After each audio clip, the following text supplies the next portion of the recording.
Buongiorno e ben ritrovati con l'informazione flash di New Sicilia, i principali titoli della mattina. La chiusura della discarica di Lentini ha destato preoccupazione fra gli amministratori dei comuni catanesi. A rassicurarli le parole dell'assessore regionale all'ambiente Roberto Di Mauro, che ha annunciato l'adozione di un provvedimento straordinario che permetterà il conferimento dei rifiuti in altre discariche.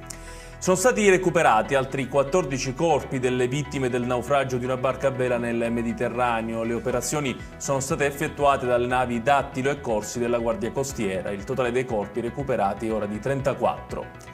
Le spiagge siciliane per la prima volta restano senza le 5 vele nella classifica annuale stilata dalla guida Il Mare Più Bello 2024 di Legambiente e Touring Club Italiano. In particolare perdono terreno Pantelleria e Salina.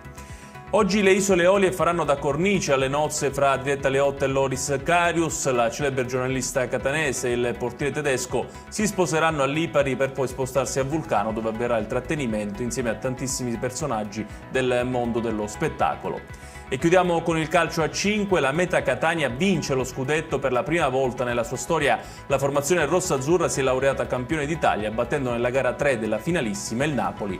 Ed è tutto per questa edizione. Tutti i dettagli su queste notizie li trovate come sempre sul nostro sito www.newsicilia.it. Grazie per averci seguito e arrivederci.